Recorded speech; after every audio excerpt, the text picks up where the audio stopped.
The stars looked beautiful from the observation window. Ambassador Thelen stood there for a long time, watching the endless darkness of space. He had done this job for 20 years, meeting new species and welcoming them to the Galactic Council. But something felt different today.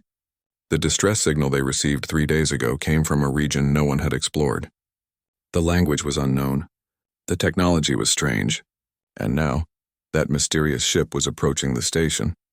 Thelen walked slowly through the corridors of Harmony's Edge. His forearms moved in rhythm as he walked. His insect-like body reflected the soft lights of the station. Other aliens passed him, going about their daily work. The station was home to thousands of beings from hundreds of different worlds. Everyone lived in peace here. No wars, no conflicts. Just cooperation and understanding. That was how the Council worked. That was how the galaxy was supposed to be. But the distress signal worried him. Ships did not just appear from nowhere with damage like that. Something had attacked them. Something dangerous was out there. The docking bay was crowded when Thelen arrived. Security teams stood ready with their weapons. Medical teams waited with emergency equipment. Engineers had tools prepared to help repair the damaged vessel. Commander Pelix stood near the airlock door. His 6 legs were shaking. Pelix came from a species that had known peace for 800 years. His people had forgotten what real danger felt like. Thelen approached the commander and placed one hand on his shoulder. "Remain calm. We are here to help whoever is inside that ship. This is what we do. This is who we are." Pelix nodded but did not stop shaking. Through the thick glass window they could see the ship approaching. It was small and badly damaged. Burn marks covered the hull. One section looked like something with huge claws had torn it open. The ship moved slowly, barely able to maintain control. Green emergency lights blinked across its surface. The ship connected to the docking port with a heavy sound that made everyone jump. Smoke leaked from the connection point. The airlock door began to open slowly. Everyone held their breath. Medical teams moved closer with their stretchers. Security personnel raised their weapons slightly just in case. The door opened completely. Thick gray smoke poured out into the docking bay. Several aliens started coughing. The ventilation system worked hard to clear the air. Then figures began to emerge from the smoke. They walked on 2 legs like many species did. But something about them made everyone step back. These beings moved like hunters. Their heads turned quickly, looking at everything around them. Their bodies stayed balanced and ready to move. They walked with confidence despite their damaged suits and obvious injuries. There were 12 of them in total. Each one carried themselves like they expected danger at any moment. The first one removed his helmet. The crowd gasped. His face was flat with 2 eyes in front, positioned like a predator's eyes. He had smooth tan skin and black hair on top of his head. His mouth showed teeth that could both tear and chew. When he smiled, several aliens moved back another step. Those teeth looked dangerous. The being spoke in a deep, calm voice. "Hello, my name is Captain Hyun. We come in peace. Our ship was attacked. We need help." Thelen forced himself to walk forward. His training told him to show no fear, even though his instincts screamed at him to run. "I am Ambassador Thelen of the Galactic Council. You are safe here. We will help you. What species are you? Where do you come from?" The captain looked at Thelen with those forward-facing eyes. "Predator eyes. We are humans. We come from a planet called Earth. It is about 40 light-years from this location. Your star charts probably list our region as unexplored space." Another human stepped forward and removed her helmet. She had lighter skin and long hair tied behind her head. "I am Lieutenant Mina. I am the second in command. We were exploring new systems when unknown ships attacked us. They damaged our vessel badly. They chased us. We barely got away." A medical officer approached with his scanning device. He pointed it at Captain Hyun and activated it. Immediately, the device started making sounds it had never made before. The medical officer's eyes went wide. His hands started shaking as he read the display. "Ambassador," the medical officer whispered, but his voice carried in the quiet bay. "These readings are impossible. This being has 2 hearts. His bones are incredibly dense. His immune system is attacking my scanner beam. And the gravity of his homeworld." He looked up at the humans with fear in his eyes. They evolved on a high-gravity death world. That one word, death world, spread through the crowd like lightning. Everyone knew what it meant. Most species in the council came from gentle worlds with soft climates and few dangers. A death world was a planet so harsh that only the strongest, most aggressive species could survive there. Such species were rare, and they were usually avoided. Captain Hyun seemed to understand the reaction. He spoke carefully, choosing his words with thought. Yes, Earth is a challenging place to live, but it is also our home and we love it. Theln tried to stay calm. Please, Captain Hyun, tell us about your world. What is Earth like? The human captain looked around at all the frightened faces. He seemed sad about their fear. Earth is a beautiful planet. We have great forests, deep oceans, and high mountains. But you are right that it is difficult. Our temperature can drop to -40 degrees or rise to +50 degrees. We have storms with winds that can destroy buildings. Our ground shakes with earthquakes. Volcanoes erupt and cover the land with fire. And yes, we have many predators, animals that hunt in groups, creatures in our oceans that grow 30 meters long. Lieutenant Mina added. We also have diseases that spread quickly. Our planet has violent weather patterns. Floods and droughts happen regularly. Lightning strikes start fires that burn for weeks. Ice ages have covered our world several times. Life on Earth must be tough to survive. The crowd was silent. These beings had evolved in a nightmare world.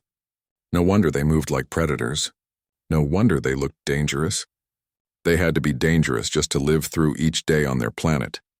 Theln was about to ask more questions when alarms suddenly screamed through the entire station. Red lights flashed in every corridor. A loud voice came through all the speakers at once. Emergency. All personnel to defensive positions. Unknown vessels approaching at high speed. This is not a drill. Unknown vessels approaching the station. Commander Pelix grabbed his communication device with trembling hands. How many ships? What type are they? A panicked voice answered. 17 vessels detected. They match the signature we have on file. They are Devourers. The Devourers are here. Every alien in the docking bay felt pure terror at that name. The Devourers were the worst thing to happen to the galaxy in recent memory. They had appeared 5 years ago from unknown space. They traveled in ships that looked like they were grown instead of built. They attacked without warning. They took no prisoners. They made no demands. They simply destroyed everything and everyone they found. The Council had lost 12 colonies to them. Thousands had died, and no one knew how to stop them. Captain Hyun and Lieutenant Mina looked at each other. Something passed between them without words. Then Hyun turned to face Theln. His expression had changed. He no longer looked friendly. He looked like what he truly was. A predator from a world that tried to kill him every single day. A survivor who had learned to fight back. Ambassador, Hyun said in a voice that was somehow both calm and dangerous. Those are the ships that attacked us. They followed us here. We have brought danger to your station, and for that I am deeply sorry. But if you allow it, my crew and I can help you defend this place. We know how to fight. Our world taught us well. Theln looked at the 12 humans standing in their damaged spacesuits. They were injured. They were exhausted. Their ship was destroyed, but every single one of them stood ready to fight. Not running away, not hiding. Ready to defend a station full of strangers they had just met. The alarms kept screaming. The red lights kept flashing. Outside the station, 17 Devourer ships were approaching. Inside, the Council's security forces were preparing for a battle they had no hope of winning. Commander Pelix was giving orders, but his voice shook with fear. Everyone knew what was coming. Everyone knew they were probably going to die. Theln made his decision. Very well, Captain Hyun. What do you need? The human captain smiled again, but this time the smile was fierce and full of determination. Weapons. Armor if you have it. And show us your station layout. Show us where they will try to board. We know how to handle predators. Earth taught us that lesson very well. The humans moved toward the armory with purpose. They walked like soldiers now, not diplomats. And watching them go, Theln felt something strange. Something he had not felt since the Devourers first appeared. For the first time in 5 years, he felt hope. These beings from a death world might actually be able to help. They might actually know how to fight back. The galaxy was about to learn what happened when you attacked someone from Earth. And the Devourers were about to meet predators who had evolved from prey. Part 2. The siege begins. The armory doors slid open with a hiss. Inside, rows of weapons hung on the walls under dim lighting. Commander Pelix led the humans inside, his legs still shaking. The weapons looked clean and well-maintained, but anyone could tell they had never been used in real combat. They were more for show than for killing. Captain Hyun walked along the wall examining each weapon. He picked up a plasma rifle, checked its weight, tested its sight, then put it back. He did this with 5 more weapons before finding one that satisfied him. Lieutenant Mina did the same, moving with quick efficiency. The other humans followed their example, each choosing weapons and testing them with practiced motions. "These are ceremonial weapons," Mina said quietly to Hyun. "Low power settings, limited ammunition capacity. They are not meant for war." "They will have to do," Hyun replied. He turned to Pelix. "Do you have any industrial equipment? Cutting torches? Mining explosives? Construction tools?" Pelix blinked his large eyes in confusion. "Yes, but those are not weapons. They are for building and maintenance. Everything is a weapon if you are creative enough," Hyun said. "Show us." While some humans gathered the industrial equipment, another human named Doyen sat down at a computer terminal in the armory. He was the engineer from their damaged ship. His fingers moved across the keyboard faster than Pelix thought possible. Within minutes, Doyen had accessed the station's complete layout, security camera feeds, and defensive systems. "Captain," Doyen said, "I have the station blueprints. The Devourers will most likely board at these 3 locations." He pointed at the screen. "The docking ports here, here, and here. They are closest to the station core and have the weakest defensive positions." "Can we seal those ports?" Mina asked. "Not without trapping 1,000 civilians in those sections," Doyen replied. "But we can make the Devourers wish they had chosen different entrances." Outside the station, the Devourer fleet had formed a ring around Harmony's edge. Their ships looked like they were made of bone and flesh stretched over metal frames. Organic weapons grew from their hulls like tumors. They did not communicate or make demands. They simply began firing. The station's shields held for the first few minutes. Then the Devourers launched something new. Pods shot from their ships like seeds from a plant. These pods hit the shields and stuck there, slowly eating through the energy barrier like acid through paper. Within an hour, the shields failed in 3 sections. The Devourers immediately moved their ships closer to those weak points. Inside the station, chaos erupted. Alarms blared constantly. Civilians ran through corridors toward safe zones deep in the station core. Security personnel tried to maintain order, but most of them had never seen combat. Their training had been about stopping thieves and breaking up arguments, not fighting an invasion. The first Devourer boarding pods hit the outer docking ports with sounds like thunder. The pods were organic things that looked like giant seed pods. They latched onto the station hull and began burning through the metal with biological acid. When the acid broke through, the pods opened like flowers and the Devourers poured out. They were nightmare creatures. Each one stood 3 meters tall on 4 thick legs. Their bodies were covered in natural armor plates that shifted colors to match their surroundings.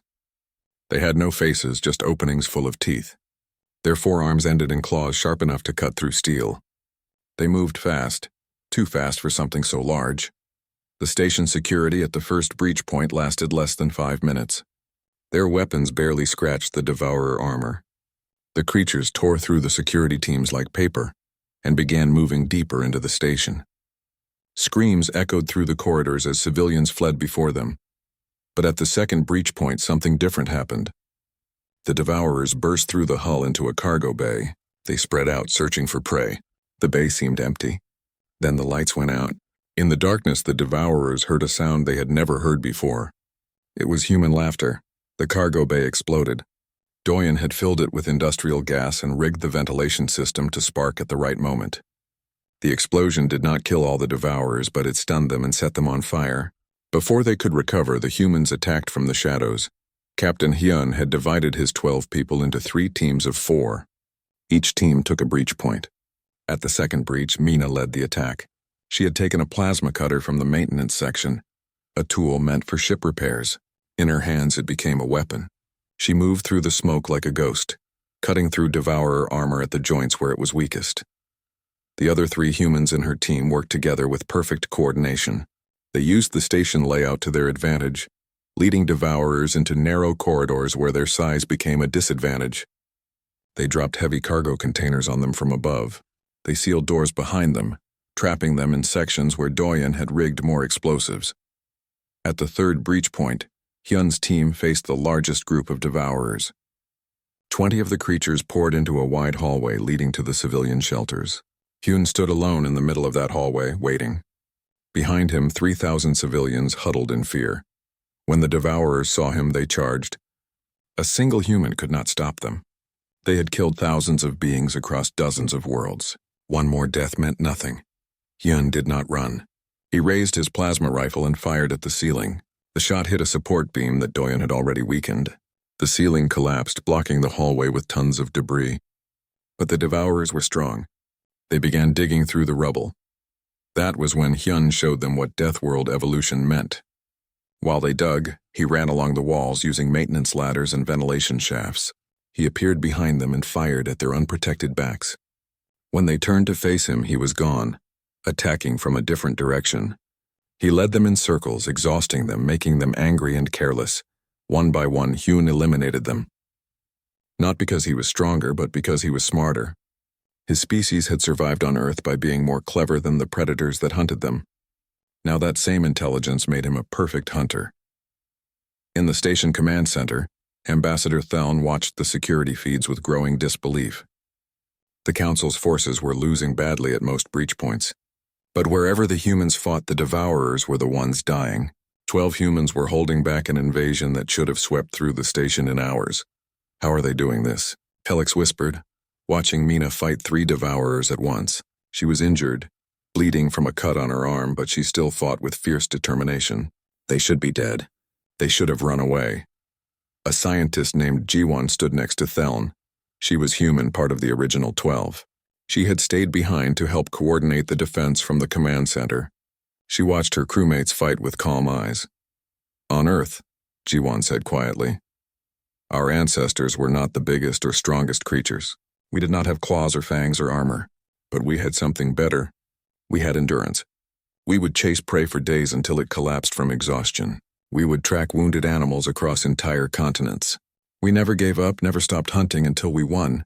She pointed at the screen showing Hyun. You see a human fighting, but the Devourers see something else. They see a creature that will not stop, will not surrender, will not die no matter what they do. They see a predator from a world that tried to kill us every single day, and they are starting to be afraid. As if to prove her words, the Devourer ships outside began to pull back slightly. Their attack slowed. Inside the station, the invading creatures became more cautious. Some even retreated from sections where humans were fighting. But the humans were only 12 people. They could not be everywhere. At the first breach point, where no humans defended, the Devourers pushed deep into the station. They reached the outer ring of the civilian shelters. Doors that were meant to stop accidents and equipment failures would not stop creatures designed for war. In the command center, alarms showed the Devourers were minutes away from reaching 3,000 civilians. Hyun's voice came through the radio, breathing hard from combat. We are too far away. We cannot reach them in time. Theln felt his heart sink. They had been so close to surviving.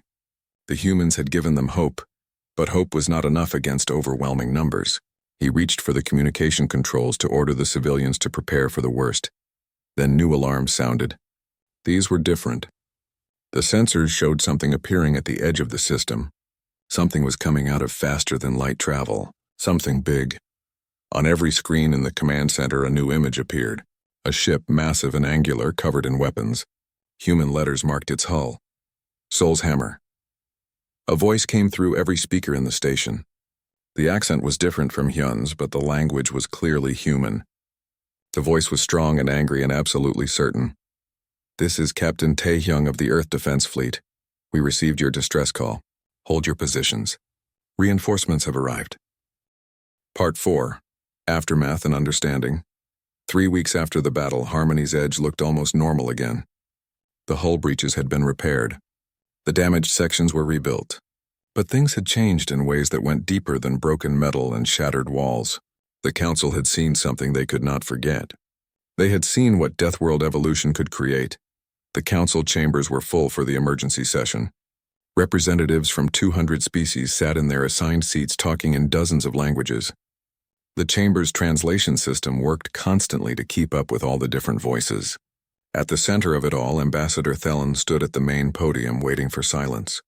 When the room quieted, Theln began to speak. We are here to discuss humanity. In 3 weeks, they have changed everything we thought we knew about the galaxy. The question before us is simple. What do we do about them? A representative from the Kelvin species stood up. The Kelvins looked like large birds with 4 wings and brilliant feathers. They are dangerous. They come from a death world. Their first action upon meeting us was to engage in violence. They saved us, another representative countered. She was from the Peller species, small mammal-like beings with soft fur. The Devourers would have killed thousands without the humans.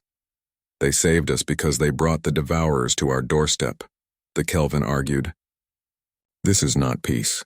This is chaos. The debate continued for hours. Some species wanted humanity welcomed immediately. Others wanted them quarantined until more was known. A few extreme voices even suggested trying to contain humanity by force, though those voices quickly went silent when someone mentioned the Soul's Hammer and its fleet. Outside the chamber, Captain Hyun walked through the station with Ambassador Thelen. They had done this several times over the past weeks. Thelen wanted to understand humanity, and Hyun was patient enough to explain. Today they stood in an observation deck looking out at the stars. Your council is afraid of us, Hyun said. It was not a question. Yes, Thelen admitted. You must understand, Captain. For thousands of years, the council has maintained peace through cooperation and dialogue. We solve problems with words, not weapons. Then you arrive and suddenly we see a different path. A path built on strength and the willingness to use violence.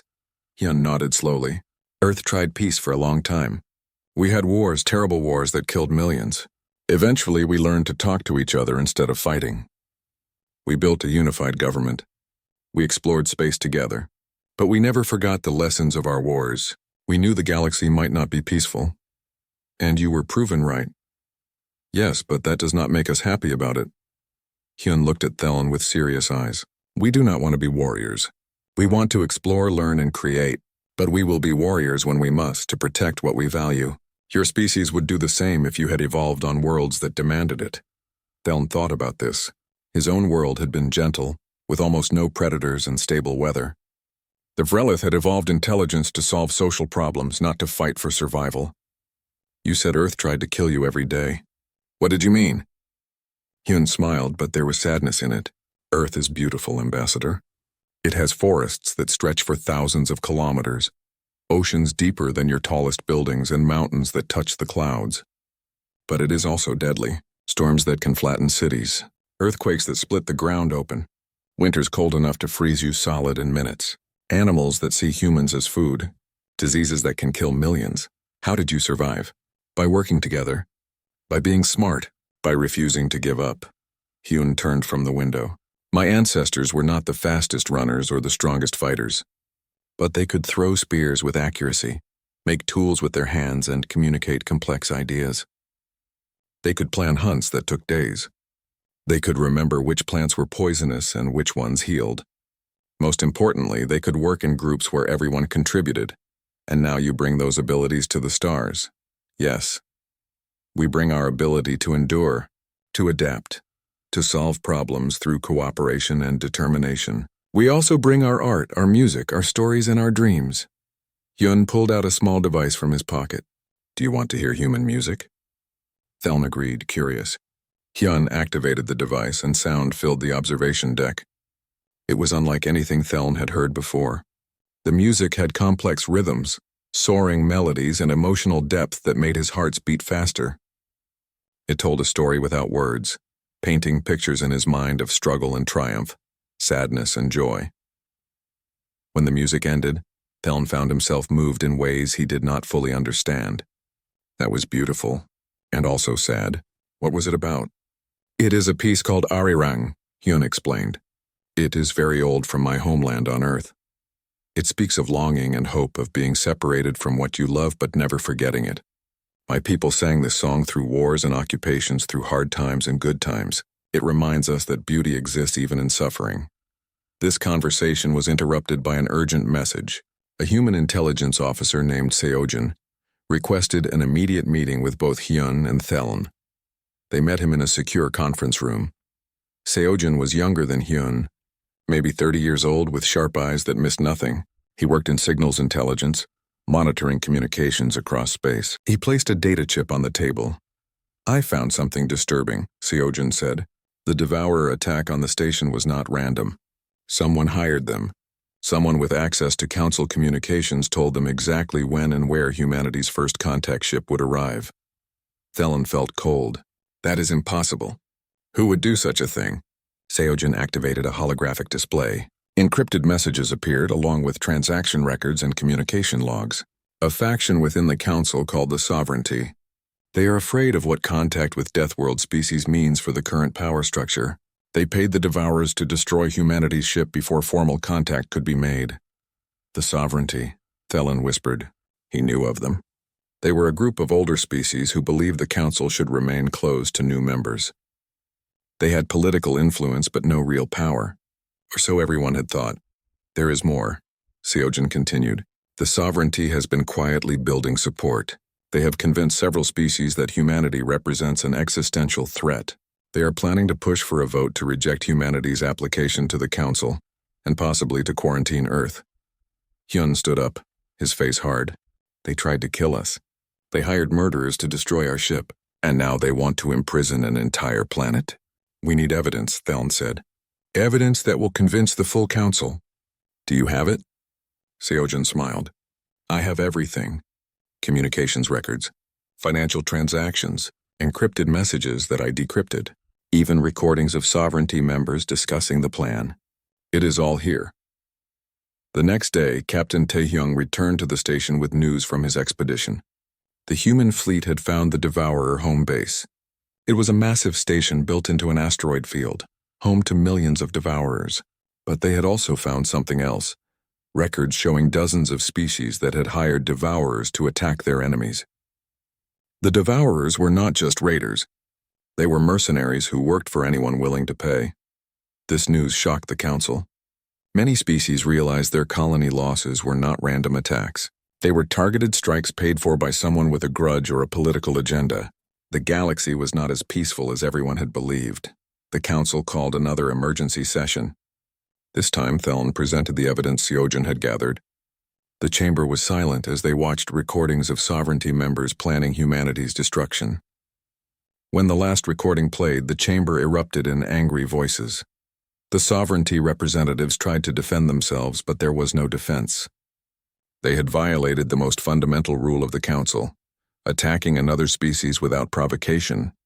Within hours, all Sovereignty-aligned species were expelled from the Council. Arrest warrants were issued for the leaders, but the damage was done. The Council's reputation was shattered. They had claimed to represent peace and cooperation, but hidden within their ranks were beings willing to commit murder for political gain. The trust that had held the Council together for millennia was broken. In the aftermath, a smaller meeting was held. Only the core Council leadership and humanity's representatives attended. They met in a simple room with no decorations or ceremony. Thelen spoke first. The Council is wounded. We have learned that peace is not as simple as we believed.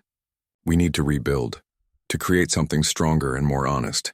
We need the kind of strength you humans have shown, not just military strength but moral strength. The courage to face ugly truths and do what is right even when it is hard. Captain Taehyung nodded. Earth will help if you will allow it. We can share our military knowledge to help you defend yourselves, but we want something in return. We want to learn from you. Your species have built a civilization that lasted thousands of years. You have knowledge of medicine, engineering, and science that we are only beginning to discover. We want to exchange knowledge freely and build something new together. The Council leadership looked at each other. Finally, Part 3. Earth Answers. The Soul's hammer dropped into normal space like a meteor falling from the sky. The ship was 3 times larger than the biggest Devourer vessel, and every inch of it screamed military purpose. There were no decorative elements, no diplomatic meeting rooms, no comfortable quarters. It was built for one thing only: war. Captain Taehyung stood on the bridge with his hands behind his back. He was older than Hyun, maybe 50 years, with gray in his black hair and scars on his face that spoke of past battles. His crew moved around him with practiced efficiency. They had trained together for years, and every person knew their job perfectly. Status report, Taehyung said calmly, as if he had not just traveled 40 light-years in 3 days to reach a battle. 17 Devourer vessels surrounding the station, his tactical officer reported. She was a young woman named Nari, and despite her age, she had already fought in 6 combat situations. Station shields are down. Hull breaches in multiple sections. Life signs show civilians in immediate danger. Weapons status? All systems ready. Railguns loaded. Missile tubes armed. Energy weapons at full charge. Taehyung nodded slowly. He looked at the Devourer ships on the screen. They had noticed his arrival and were beginning to turn toward him. Good. Let them focus on his ship instead of the station. Send a message to the station, he said. Tell Captain Hyun that his ride home has arrived. Then send a message to the Devourers. What should it say, sir? Taehyung smiled, and it was not a kind smile. Tell them they have 10 seconds to surrender. After that, we open fire. In the station command center, Theln received the message. He looked at Ji-won in confusion. He is offering them a chance to surrender? There are 17 ships against 1. They will never surrender. He knows that, Ji-won replied. The message is not for them. It is for us.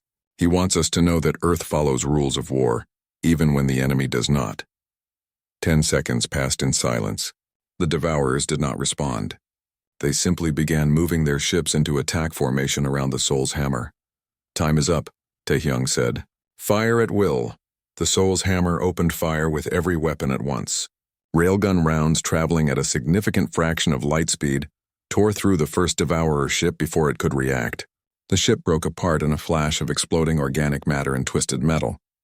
Missiles streaked across the darkness, each one guided by advanced targeting computers. Energy beams cut through 2 more ships like knives through soft tissue. In 30 seconds, the Soul's Hammer destroyed 5 Devourer vessels. The remaining 12 ships scattered, trying to surround the human ship. They fired their organic weapons, shooting living projectiles that sought out the Soul's Hammer like bloodhounds following a scent. But Taehyung had fought battles across a dozen star systems. His ship moved with grace despite its size, dodging some attacks and absorbing others on its thick armor. All the while it kept firing. The space around the station became a storm of weapons fire, explosions, and dying ships. Inside the station, Hyun heard the sounds of battle through the hull. He was still fighting Devourers in the corridors, but their attack had weakened. Many of them were pulling back, trying to return to their ships. They knew they were losing. All teams, Hyun said into his radio. The cavalry has arrived. Push them back to their breach points. Do not let them escape. Make them pay for every meter. Mina's team had fought their way to the civilian shelter doors. They arrived just as the Devourers were breaking through. The creatures saw the 4 humans and hesitated. They had learned fear. These small beings had killed so many of their brothers. But the Devourers were trapped between the humans and the civilians. They had nowhere to run. Mina did not give them time to think. She charged forward with her plasma cutter raised, and her team followed. The fight was brutal and close. The Devourers were stronger, but the humans were faster and more skilled. When the last Devourer fell, Mina stood among the bodies, breathing hard, covered in blood, both alien and her own. The civilian shelter doors opened slowly. Hundreds of aliens looked out at the 4 humans who had saved them. Mina smiled despite her exhaustion. You are safe now. Stay in the shelter until we are certain the station is secure. Outside, more human ships were arriving. 3 destroyers appeared, then 5 frigates, then a massive carrier that launched dozens of small fighter craft. The carrier was named Indomitable, and it carried not just fighters but also 2,000 Marines ready for boarding actions. Commander Pelix watched the human fleet form up with military precision. How many ships do they have? He whispered. Earth built a fleet assuming we would find hostile aliens, Ji-won explained. Every human colony has defensive ships. Every major city on Earth contributes to the fleet. We have been preparing for first contact to go badly for almost 100 years. The Devourer ships realized they were surrounded. Some tried to flee, but the human fighters were faster. Pilot Junho flew his small craft through a debris field at speeds that made the station controllers dizzy, just watching. His fighter was tiny compared to the Devourer ships, but it moved like a living thing, dodging their fire and striking at weak points with perfect accuracy. Junho had trained in Earth's atmosphere, flying through storms and between mountains. Space combat was actually easier. He destroyed 3 Devourer ships in less than 5 minutes, laughing the entire time. His radio chatter was full of joy and excitement that confused the council observers. Why is he happy? Pelix asked. He is in constant danger of death. Because he is good at his job, Ji-won replied. And because humans feel most alive when we are challenged. We are a strange species, Commander. We seek out danger and call it adventure. The battle turned into a rout. The devourer ships that tried to fight were destroyed. Those that tried to flee were hunted down by human fighters. Within 2 hours, only 3 devourer vessels remained, and they were damaged and drifting. Captain Taehyung gave them one more chance to surrender. This time they did. Their organic ships went dark, their weapons retracted, and they stopped moving. Human marines boarded them carefully, weapons ready, and took the surviving devourers as prisoners. It was the first time anyone had captured these creatures alive. On the station, medical teams from the human ships arrived to help. A doctor named Soyeon moved through the corridors with her team, treating both humans and aliens. She was gentle and kind, carefully working on injuries with steady hands. When she treated a Vrelith child who had been hurt in the chaos, the child's mother watched in amazement. "You fight like demons," the mother said, "but you heal like angels. How can you be both things?" Soyeon looked up from her work and smiled. "Because we must be. Earth taught us to be strong enough to survive, but we chose to be kind enough to make survival worthwhile. One without the other makes you either a victim or a monster. We try to be neither." In the command center, Captain Taehyung met Captain Hyun. The two men clasped hands in the human greeting gesture. Taehyung looked at Hyun's damaged armor and blood-stained clothes. "You look terrible," Taehyung said. "You should see the other guys." Hyun replied with a tired smile. "Thank you for coming. I did not expect the cavalry to arrive so quickly. When Earth's children call for help, we answer," Taehyung said simply. "Always." He turned to Ambassador Thelen. "Ambassador, I apologize for humanity's rather dramatic introduction to your council. We would have preferred to arrive bearing gifts and peaceful intentions. Instead, we brought war to your doorstep." Thelen's translator device carried his whistling language. "You did not bring war. You brought salvation. The Devourers have terrorized this sector for years. The Council has lost 12 colonies and 2 research stations to them. We could not stop them. But in one afternoon, humanity showed us how. We fight differently than you," Taehyung admitted. "Earth made us this way. But now that we have found you, perhaps we can teach you our methods, and perhaps you can teach us better ways to live in peace." A young officer approached Taehyung and saluted. "Sir, our sensors have detected something. The Devourer ships came from that direction." She pointed at a star chart. "There may be more of them. Possibly a home base or staging area." Taehyung studied the chart. "We should investigate. If there are more Devourers planning attacks, we need to know." He looked at Thelen. "With your permission, Ambassador, I would like to take a fleet to that location. We need to ensure this threat is dealt with completely." Thelen agreed immediately. As the human ships prepared to depart, the station began repairs. Human engineers worked alongside Council technicians, sharing knowledge and methods. Human medical staff trained alien doctors in trauma care techniques developed over centuries of Earth's wars. And in a quiet corner of the station, Mina sat with her team, cleaning their weapons. They were exhausted but satisfied. They had done their job. They had protected those who could not protect themselves. "Do you think the Council will accept us?" one of her teammates asked. Mina considered the question. "I think they will. They are afraid of us, yes, but they are also grateful, and gratitude can grow into trust if we give it time." Outside, the stars shone cold and distant. Somewhere in that darkness, more Devourers waited. But now they would face not just a divided collection of peaceful species, but also humanity. Part 5. A New Alliance. 6 months had passed since the battle at Harmony's Edge. The station now served as the primary location for human integration into the Council. Ships from Earth arrived regularly, bringing diplomats, scientists, teachers, and engineers. The station had become a bridge between 2 very different cultures trying to build something together. Ambassador Yoonji had arrived 3 months ago as Earth's official representative. She was in her late 50s, with gray hair and eyes that had seen much of Earth's political complexity. She had negotiated peace between human nations during the resource wars of 2087. She had helped establish the unified Earth government. Now she faced her greatest challenge, making 200 alien species comfortable with humanity's presence. Her office overlooked the main docking bay. She stood there now, watching a cargo ship from Earth unload supplies. Among the containers were medical equipment, educational materials, food samples from Earth, and something special: cultural artifacts. Books, music, art, and films from every human culture. Yoonji believed that understanding came from sharing not just knowledge but also beauty. A message arrived on her computer. The council was ready to vote on humanity's formal admission. After 6 months of debates, committees, cultural exchanges, and negotiations, the moment had finally arrived. Yoonji straightened her formal robes, traditional Korean hanbok modified for diplomatic use, and walked to the council chambers. The chamber was full. Every species had sent their representatives. The human delegation sat in a special section reserved for candidate species. Captain Hyun was there along with Captain Taehyung, Dr. Soyeon, Engineer Doyeon, and several others who had been at the first contact. They wore their dress uniforms, blue and silver with Earth symbol on the shoulder. The vote was called. One by one, species cast their votes using the electronic system. The results appeared on the main display as a slowly filling bar. Green for acceptance, red for rejection. The bar filled slowly as hundreds of votes were counted. When the final vote was registered, the bar showed 73% green. Humanity had been accepted into the Galactic Council with a strong majority. The chamber erupted in applause from the supporting species.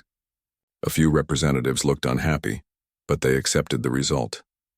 Ambassador Thelen approached Yoonji and performed the traditional Vrelith greeting, touching his forehead to hers. "Welcome, Ambassador. Welcome to humanity. May your species find peace and prosperity among the stars." Yoonji smiled. "Thank you, Ambassador Thelen. Earth looks forward to learning from the Council and contributing what we can. We have much to share and much to learn."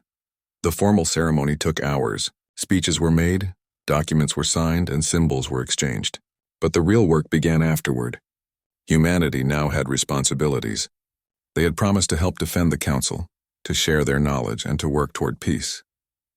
Those promises needed to be fulfilled. The first major project was military training. Many Council species had realized their defense forces were inadequate. They had weapons but did not know how to use them effectively. They had security personnel but no real soldiers. Commander Woo-sung arrived from Earth to lead the training program. Woo-sung was a career military officer who had served in Earth Marine Corps for 30 years. He was tough but fair, demanding but patient. He understood that teaching warriors from peaceful species would require a different approach than training humans. His first class included representatives from 20 different species. They gathered in a training facility deep within the station. Woo-sung stood before them in his uniform, looking at the diverse group of beings who wanted to learn how to fight. "You are not humans," he began. "You did not evolve on death worlds. You do not have our natural advantages in combat. But that does not matter. War is not about who is strongest. War is about who is smartest, who prepares better, and who refuses to give up. These things can be learned." Over the following weeks, Woo-sung taught them tactics that used their natural abilities. The Vrelith learned to use their multiple arms and compound vision for covering multiple angles. The Kelvins learned aerial combat techniques. The Peller learned stealth and infiltration. Each species found their own path to becoming effective defenders. Meanwhile, Dr. Soyeon established medical exchange programs. Human doctors had centuries of experience treating trauma from wars, natural disasters, and industrial accidents. That knowledge could save lives across the galaxy. But alien species had their own medical advances, particularly in genetic therapy and regeneration. By sharing freely, both sides benefited. Soyeon worked closely with a Vrelith doctor named Krell. Together, they wrote the first comprehensive medical guide for treating injuries across species barriers. It became required reading at every hospital in Council space. Engineer Doyeon collaborated with alien scientists on ship design. Human ships were built to take damage and keep fighting. Council ships were built for efficiency and comfort. By combining design philosophies, they created vessels that were both tough and efficient. The first prototype was named Harmony, symbolizing the cooperation between species. But not everything went smoothly. Cultural differences caused problems. Human directness was seen as rudeness by some species. The human preference for efficiency over ceremony offended others. Some aliens found human food disturbing, particularly meat dishes. Humans sometimes became frustrated with what they saw as excessive caution and slow decision-making in council processes. Lieutenant Nari faced one such problem. She had been assigned to train a joint military unit with members from 5 different species. The training was not going well. The aliens questioned every order, debated every decision, and seemed unable to act quickly when needed. During a simulation exercise, the unit failed completely because they spent 10 minutes discussing the best approach while the simulated enemy destroyed them. Nari called a meeting afterward. "We need to talk about chain of command," she said firmly. "In combat, there is no time for debate. Someone needs to make decisions and everyone needs to follow them immediately. Discuss tactics during planning, but in action you must trust your commander and act." A Kelvin officer named Threll spoke up. "But what if the commander is wrong? Should we follow orders that lead to death?" "Sometimes you die even when you do everything right," Nari replied. "That is the reality of combat. But you definitely die if you spend all your time arguing instead of acting. Trust must flow both ways. Commanders must earn trust by being competent, and soldiers must give trust by following orders." It took weeks, but slowly the unit began to function. They learned to trust each other despite their differences. When they finally passed their certification exercise, Nari felt genuine pride. These peaceful species had learned to be warriors when needed. Pilot Junho had better luck with his cultural exchange. He befriended a young Vrelith pilot named Shell. Together they pushed the boundaries of what was considered possible in a starfighter. Junho taught Shell human flying techniques developed from Earth's atmosphere flying. Shell taught Junho how to use Vrelith spatial awareness to navigate asteroid fields at high speed. Their friendship became famous on the station. People would watch them fly together, their ships dancing through space in perfect coordination. It proved that cooperation between species could create something greater than either could achieve alone. In the 6th month after admission, the first real test came. Devourer ships appeared again, attacking a mining colony on the edge of Council space. This time a joint response fleet was dispatched. Human ships fought alongside Council vessels, with mixed crews working together. Captain Taehyung commanded the fleet from the Soul's Hammer. His tactical officer was now a Peller named Ven, and his communications officer was human. The ship's crew represented 8 different species, all working as one unit. The battle was short and decisive. The joint fleet used human tactics with Council technology. They coordinated perfectly, each ship covering the others, each species contributing their strengths. The Devourers retreated after losing 3 ships without destroying a single Council vessel. It was a complete victory and proof that the alliance worked. When the fleet returned to Harmony's Edge, thousands of people gathered to welcome them. Human and alien, military and civilian, they celebrated together. Ambassador Yoonji watched the celebration from her office.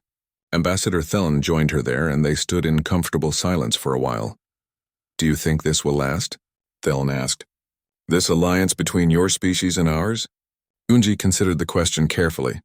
"I think it must last. The galaxy is bigger than we imagined and more dangerous than you believed. We need each other. You need our strength and we need your wisdom. Together we can build something that neither of us could build alone." "You have changed us," Thelen said. "The Council was stagnant before you arrived. We were comfortable and safe and slowly dying without realizing it. You brought chaos, yes, but also energy and purpose. We are growing again." "And you have changed us," Yoonji replied. "Earth spent centuries fighting itself. We nearly destroyed our own world several times. Meeting you showed us that our conflicts were small and our similarities greater than our differences. You gave us perspective." Below them, the celebration continued. "Che,